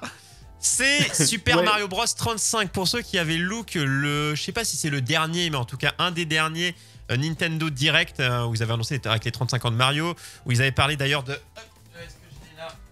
Oui, je l'ai là. Je vais vous le montrer à la caméra. De Super Mario 3D All-Star, hein. Donc les 3 jeux, donc Super Mario 64, Mario Sunshine et Mario Galaxy. Ils avaient annoncé aussi les cartes physiques, les petites cartes, les petites voitures télécommandées pour Mario. Alors, ils avaient annoncé... Moi, j'avais quasiment retenu que ça, les voitures les cartes dans le salon. Le Game & Watch. Ouais, il y avait pas mal de trucs que j'avais retenus, mais alors ça m'avait complètement échappé. Sorti le 1er octobre 2020 et qui apparemment se terminera le 31 mars, jour de mon anniversaire 2021. Alors si le jeu marche bien, c'est un jeu en ligne, c'est un Battle Royale sur le même principe que Tetris 99 où on joue Tetris et on s'affronte et on s'envoie des fions les uns vers les autres. Là, on est 35 pour les 35 ans de Mario, vous voyez tourner, et on joue à Super Mario Bros 1. Toi, t'es au centre et tout autour, c'est tes adversaires, c'est ça? Exactement. Et quand tu vois un chaos, c'est quelqu'un qui est mort. Un chaos bleu, c'est quand quelqu'un est mort. Un chaos doré, c'est que la personne est morte de ton fait. Comment elle peut mourir de ton fait? Il y a plusieurs choses à prendre en compte. Déjà, on joue à Mario. Il faut terminer les niveaux. Ils sont un peu aléatoires. Oui, vas-y, je te laisse poser. Est-ce que le trait rouge, ça veut dire que t'envoies par exemple des alors, des l'encadré rouge qu'on peut voir maintenant qui est arrivé sur la droite, alors toi t'es un peu en décalage, mais l'espèce de cadre rouge qui encadre un des adversaires, c'est la personne que tu vises. Les petits traits, c'est les gens qui te visent. Et c'est pour ça que ça te met un watch out pour dire attention. Voilà. Toi, tu peux viser plusieurs personnes. À l'instar de Tetris, on peut voir en haut un petit random, most coin, lowest time ou attackers. C'est les gens que tu vas viser. Soit aléatoirement, soit les gens qui n'ont pas beaucoup de temps, soit les gens qui ont beaucoup de pièces, soit les gens qui t'attaquent. Donc tu ripostes. Donc c'est la manière de sélectionner. Et comme tu peux sélectionner manuellement. Comment ça se passe? Chaque ennemi que tu vas tuer va être envoyé à une ou plusieurs personnes. Si tu es attaqué par 10 personnes, ce qui est possible, et que tu es en riposte, du coup tu vas riposter contre 10 personnes. Et du coup par exemple quand tu butes un Goomba, donc les champignons méchants dans Mario, je refais un explicatif, eh bien il va être envoyé à ces 10 personnes là. Ce qui fait qu'on peut arriver à des scènes où tu as des fois d'affilée, moi j'ai déjà eu 15 Bowser. Voilà, des fois tu as je sais pas combien de personnages d'affilée, et quand c'est des ennemis durs, des Lakitu, des frères marteau, quand tu as 20 Lakitu dans le ciel qui te balancent des trucs, ça devient un petit peu compliqué. Le but c'est d'être le dernier en vie. Je vois les KO là qui s'enchaînent. Oui. Du coup, c'est un Battle Royale Voilà, c'est le dernier vivant qui gagne. Et, c'est infini sinon. Enfin, le niveau. C'est-à-dire que moi, j'ai déjà par exemple, moi, j'ai pas de problème. Moi, je suis à 25 top 1 sur 70 parties à peu près. Donc, donc je me débrouille plutôt bien. C'est un jeu de plateforme, donc j'ai pas de problème là-dessus. Retro gaming encore plus. Je me suis déjà vu, donc quand c'est écrit 2, donc le chiffre en haut à droite, ça te comprend toi. C'est-à-dire que quand ça met 2, il te reste toi et quelqu'un. Je me suis déjà vu un duel qui dure 10 minutes. Parce que c'est 2 personnes qui sont très fortes. Mais la chose qui accélère, c'est que le temps, plus tu restes... C'est pas au nombre de joueurs, c'est quand ils voient que la partie dure au bout de... J'ai pas calculé le temps, mais au bout d'un certain temps, les minutes s'accélèrent. C'est-à-dire, tu vois, les secondes, là, tu vois, ça fait 38, 37. Et des fois, ça va faire... ça fait que c'est en x1,5 ou x2 limite. C'est-à-dire que ça fait 0. Du coup, le gameplay est plus rapide? Non. Non, c'est juste le temps qui s'accélère. Comment gagner du temps? À chaque fois que tu tues un ennemi, tu gagnes du temps. Quand tu sautes dessus, ça te fait plus 2 secondes. Mais tu peux cumuler. Je saute sur un Goombas, ça fait 2 secondes. Mais si je ne retombe pas, le prochain sera plus 3. Si je ne retombe pas, le prochain sera plus 4. Et il faut enchaîner les sauts. Les fleurs, c'est plus 1 seconde parce que c'est un peu cheaté la fleur dans Mario, les boules de feu. Du coup, si tu fais que des boules de feu, ça va faire que 1 seconde, 1 seconde, 1 seconde. Sauf que quand tu es dans le temps final, où le temps devient rouge et s'accélère, eh bien c'est plus suffisant. Il faut faire genre par exemple avec la carapace, sauter sur un Koopa et faire la carapace qui va buter tous les ennemis en mode strike. Ça, c'est un moyen de gagner des secondes. Ça va à la fois te faire gagner des secondes et à la fois envoyer tous les ennemis. On voit un peu les ennemis, tous les adversaires qui s'envoient des ennemis. Si t'élimines des adversaires, ça te fait gagner masse temps. Alors quand tu vois là, on peut voir que lui il a fait un KO, le KO jaune de droite. C'est lui qui a éliminé, donc cette personne est morte grâce à un ennemi qui a été envoyé. Et on les différencie, ils ont une teinte un peu différente, les ennemis. Ils ont une teinte un peu pâle, tous les ennemis, quand ils sont envoyés par un adversaire. On voit bien la différence, il y en a qui ont une pleine couleur, il y en a qui sont un peu pâles. de leur couleur un peu terne. Ça, c'est les ennemis envoyés par quelqu'un d'autre. Et si tu meurs de ce fait, bah, ça fait... Du coup, tu gagnes plein de pièces quand tu fais des KO. Quand toi, tu fais des KO, tu gagnes plein de pièces et ça te redonne du temps. Le max, c'est 400 secondes. Et donc, plus ça avance. Et c'est d'ailleurs, c'est généralisé. C'est-à-dire que tu peux affronter des Japonais, des trucs comme ça. Donc, autant te dire que des fois... moi, je meurs souvent au temps parce que bah, je suis en duel depuis je sais pas combien de temps et le gars, il lui reste 10 secondes, le temps est rouge et bah, moi, j'ai plus de temps et j'aurais tué un ennemi de plus, j'aurais gagné. Ça se joue beaucoup là-dessus et c'est au mental. Et je suis à 15 heures de jeu depuis le 1er octobre et j'y joue qu'en live. Donc, j'ai joué une fois vite fait hors stream juste pour faire 2-3 bidouilles, mais sinon, globalement, 99% de mon temps, c'est en stream et ça va. En fait, si tu sais jouer à Mario, tu peux te débrouiller sans trop de problèmes. Moi, j'ai participé à un événement caritatif il y a peu, sur 9 parties faites pendant... pour te dire, 9 parties faites en 3 heures. Ça te dit qu'une partie, ça peut durer 15-20 minutes. Donc, faut être... voilà. Et en 9 parties, j'ai fait 5 top 1, 3 top 2, 1 top 5. Donc, je chauffe un peu.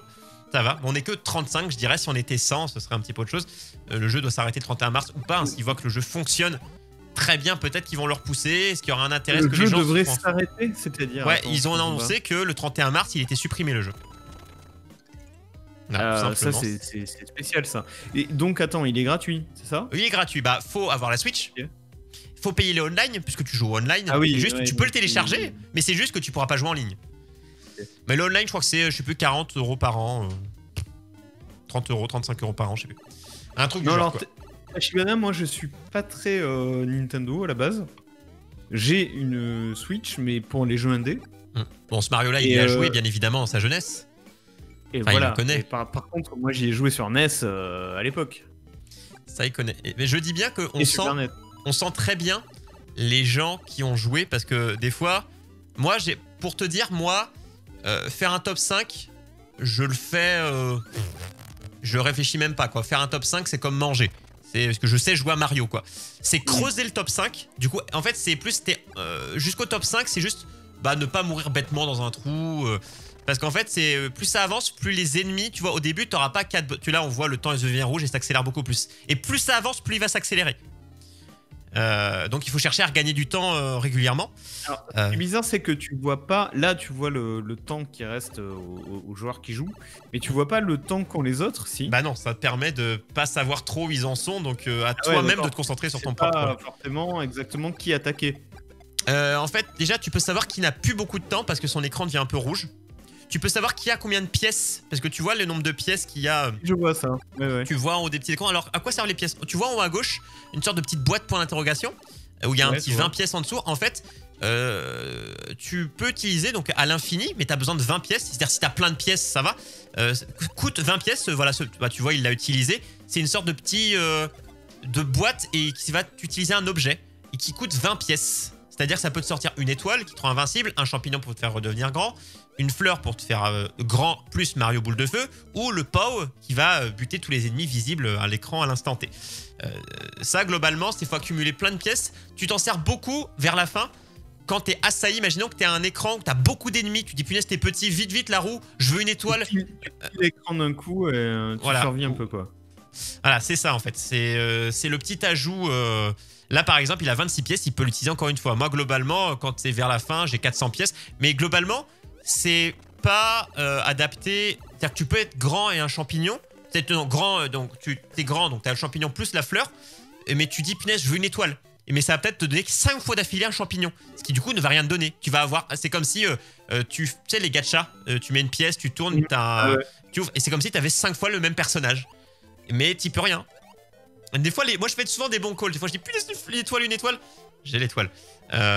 Globalement, c'est ça. Et t'as quand même t'as les mêmes emplacements. Les champignons one-up qui sont censés te donner une vie te donnent 20 pièces. Ramasser une fleur alors que t'es déjà en fleur te donne plus 15 secondes. Il y a des petites choses à savoir. Il faut plus des fois faire des sauts sur les ennemis et faire bien rebondir, cumuler plutôt que de faire ce qu'il fait avec les boules de feu, parce que ça ne donne que 1 seconde. Que s'il rebondissait, ça ferait plus 2, plus 3, plus 4, plus 5. Là, tu vois, à gauche, on voit l'écran d'un ennemi qui est rouge. C'est-à-dire qu'il a plus beaucoup de temps. Il faut bien utiliser tes ennemis, il faut pas les gaspiller. Voilà. Au début, ça va, quoi. Tu peux... Quoique, t'as pas beaucoup de temps au début, t'as que 30 secondes. Donc, si tu fais vraiment en mode Mario standard, speedrun, je saute... Le but, c'est pas de finir le niveau, parce que les niveaux sont infinis. Et tu peux passer, et c'est pas dans l'ordre. Tu fais le 1-1, le 1-2, ensuite le 6-4. C'est selon aussi les niveaux que t'as débloqués. Il faut en débloquer... Et il faut être au mieux, faire des kills. Faire des kills, c'est compliqué parce que viser des gens, c'est autre chose, quoi. Mais sinon, c'est de se dire, tiens, je veux faire le top 1. Moi, à mon niveau, je me dis, si je fais pas un top 1, c'est de la merde. Voilà.